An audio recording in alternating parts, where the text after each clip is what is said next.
Everyone's ready? Sure. Wait 1 second. Okay. Mission control.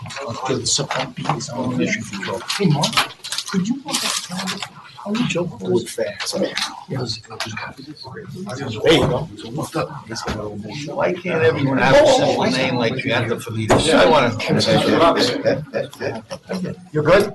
Okay, good morning, everyone, and welcome to the disability meeting for January 2019. Please make your introductions for the record. Stephanie Zimberg, representing Police Commissioner O'Neill. John Dorset, designee for Controller Scott Stringer. Cynthia Collins, designate for Mayor Bill de Blasio. Phil Dukes, designee for Finance Commissioner Jacques Jiha. Amy Cassidy, Law Department, present by invitation. What's your last name, Amy? Cassidy. Joe Alejandro, PBA. Chris McGrath, PBA by invitation. Juan Zubizarreta, PBA. It's a common spelling, Zubizarreta. So David Morris, PBA by invitation. Anthony Bradley, designee, Ed Mullins, SBA. Gary DeRosa, SBA, present by invitation. Nick Safuni, present by invitation as counsel, SBA, LBA, CEA. Lou Turco, LBA. Roy Richter, CEA. Kenny Sparks, DEA, designee for Mike Palladino. Gary Taxis, DEA by invitation. Artie Williams, DEA by invitation. Sherry Sham, City Actuary, present by invitation. Bob Sanskisted, Pension Fund, present by invitation. Kevin Holleran, Pension Fund by invitation. Anthony Antonellis, Medical Division, present by invitation. Diane Mark, Police Pension Fund, present by invitation. Stanley Thomas, Police Pension Fund, by invitation. Nicole Jambrisi, Police Pension Fund, present by invitation. Keith Snow, Office of the Actuary, present by invitation. Sean Flynn, Police Pension Fund, present by invitation. Brianna Sardina, Police Pension Fund, present by invitation. Angela Street Police Pension Fund by invitation. Slow down. Nancy Randall, Pension Fund, present by invitation. I can't hear you. Ansa Randall, Pension Fund, present by invitation. Ed? Mark Marino, PBA, present by invitation. Okay. Okay, Joe? Okay. On the public agenda, page 1 to confirm the next meeting date, Wednesday, February 13, 2019. Pages 2 through 9. Pages 2 through 22, Joe. Nothing of a controversial nature. Will so move. Thank you, Kenny. So moved. All right, page 23. Resolution on police actuarial assumption and methods. So in front of you should be a package of assumptions that are proposed by me for the updated actual assumptions and methods. If you look at it, this is, I've reviewed the assumptions and, taken the past few years of demographic experience into consideration. And for the demographic assumptions, generally they're either held equal for namely the disability mortality for the actives, or they're decreased, and this includes the termination rates, retirement rates, as well as the disability rates for incidents. And the service retirement table format was changed a little bit. There, it's called what's select and ultimate. So for the first year of retirement, there's certain rates for first year that a member reaches eligibility for retirement. There was a rate for that, there was a rate for the second year, and then third year forward. So instead, we looked at the demographics, and there isn't much difference between the second year and third year on incident rates of retirement. So I am proposing a format that's a little bit different, so that it's just 1 year select and ultimate rather than 2 years. For the economic assumptions, generally speaking, they're either held the same or increased. This includes the merit increase, the salary increase for that, as well as the overtime assumptions. As far as financial impact goes, we expect a $10 million decrease between the preliminary fiscal year 19 contribution and the final fiscal year 19 contributions due to these assumption changes. And just to keep in mind, the preliminary fiscal year 2019 contribution was approximately $2.6 billion. So this does represent less than 0.4% of the contribution. So my question is these recommendations are based on a Bolton report? They're not all based on that. They're based on from that. And we did take those recommendations and smooth out some assumptions, and also, make sure that they are aligned with, other assumptions that are proposed in the package. Like sometimes, you have to make sure that, if you change one thing, it doesn't skew and make something else, throw something else off. So there's that. There's also assumptions recommended in additional to what Bolton recommended. For example, the mortality improvement scale. So if you recall, mortality assumptions, there's two pieces to it. The base rate is basically, what we think the member or the retiree will live till. But because of medical improvements and technology improvements, we think that life expectancy in the future is going to be longer. And so we account for that through the assumption of the improvement scale.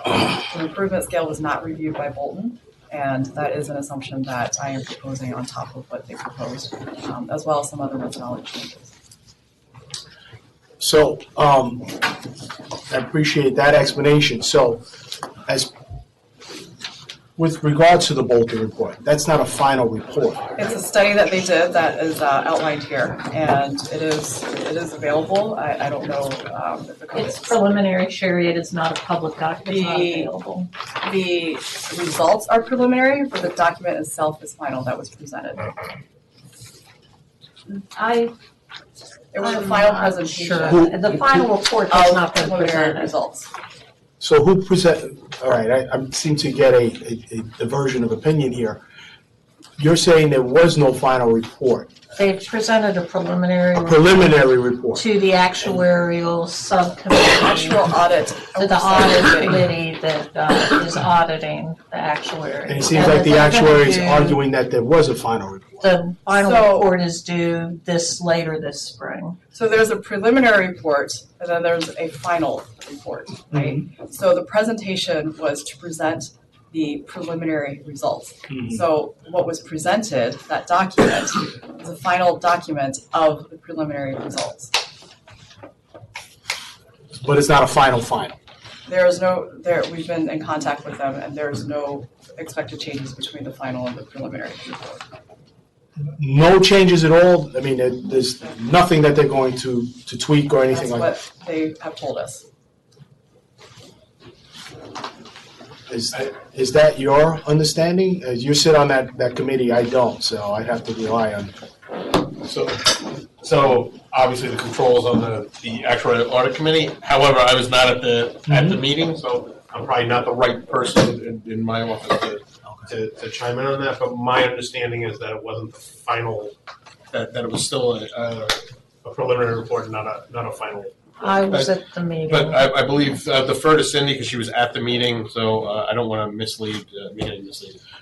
It was represented to us at the meeting that it was a preliminary report, and a final report would be forthcoming in the spring that would be presented to the committee, and then they'd be available to brief the board.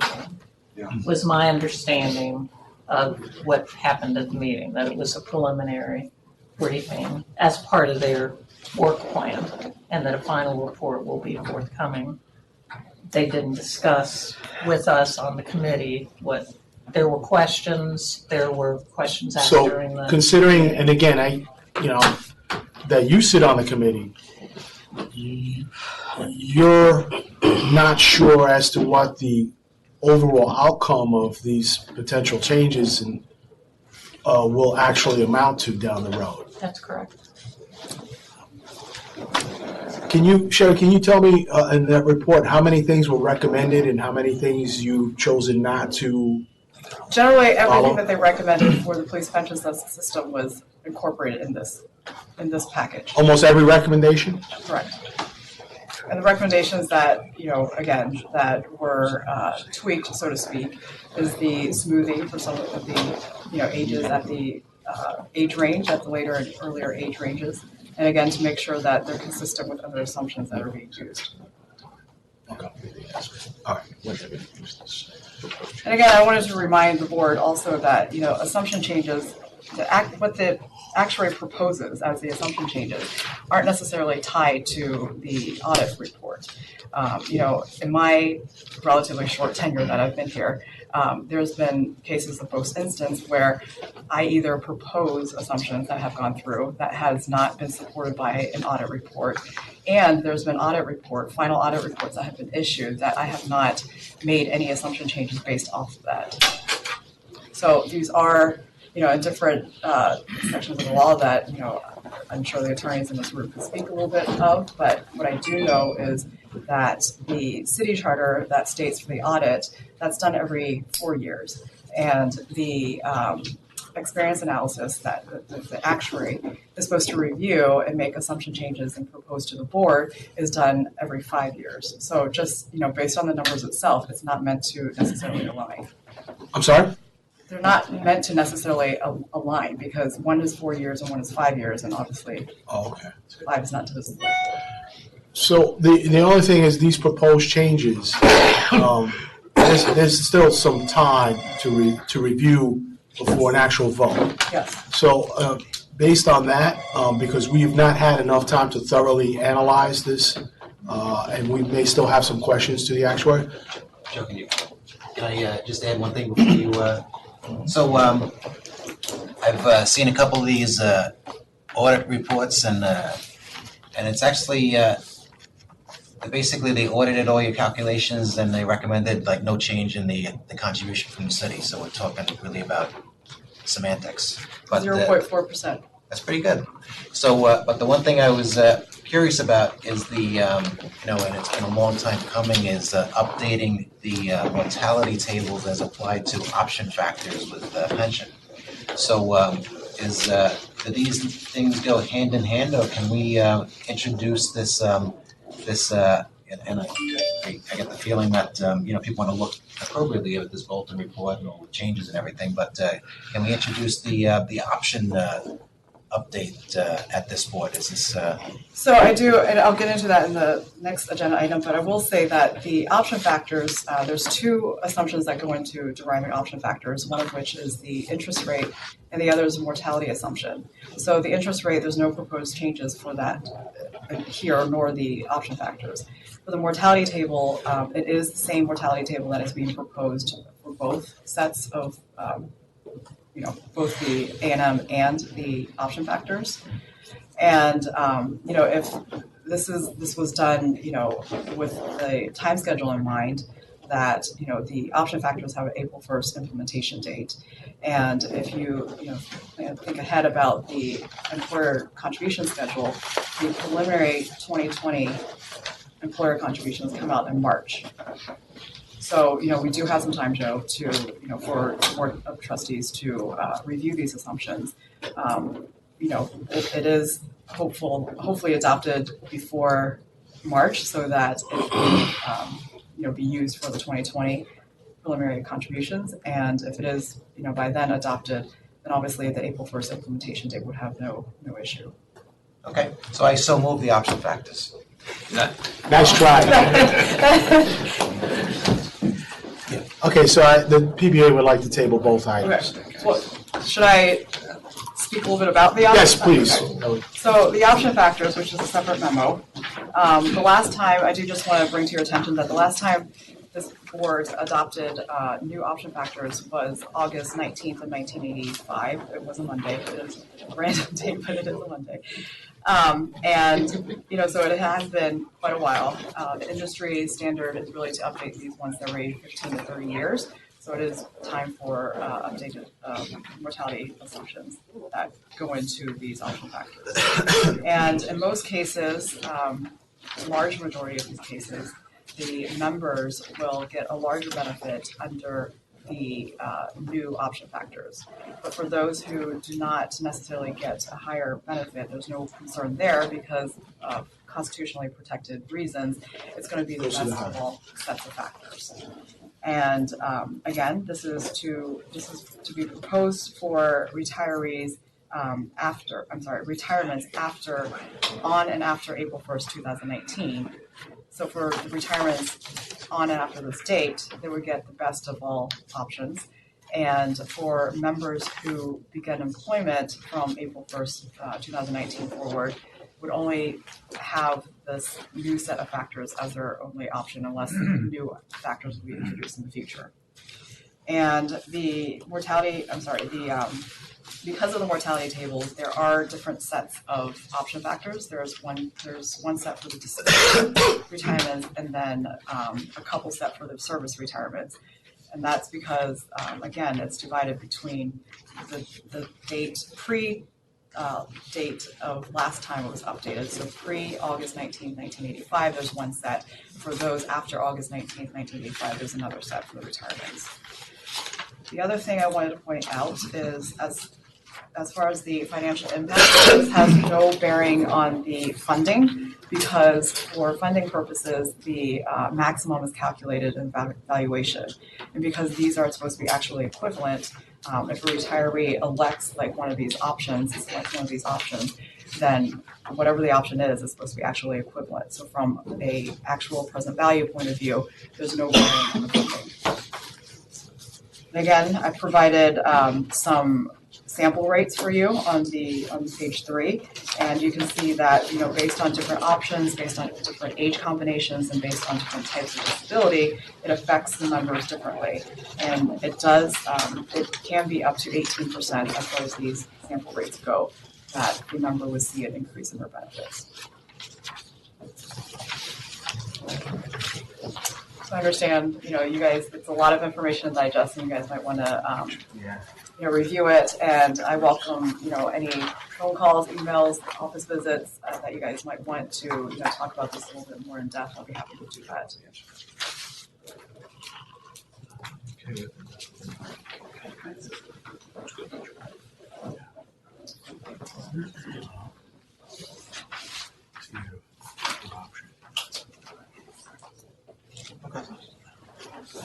So, unless anyone has any questions, I'd like to table both. So we're tabling. We're tabling both of those. Thank you, Sharon. You're welcome.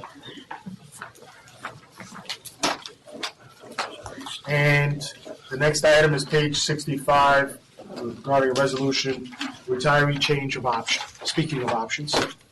So this is for one of our retired police officers who, subsequent to retirement and providing a post-retirement survivor benefit for her spouse, has become divorced, and her spouse waived all of his rights to her pension benefits. I reviewed a copy of the settlement agreement. We are not paying him any benefits, and accordingly, pursuant to the provisions of New York City Administrative Code 13-261.3, she would like to revert from 100% joint and survivor to the maximum retirement allowance. Okay, so move it. So moved, thank you. I just hate to see a couple break up. Isn't that terrible? This is terrible. It's terrible. Okay, Okay, wait. so you need a motion to go into executive session? Sorry. Yes, we do. Make a motion to go into executive session. So moved. Second.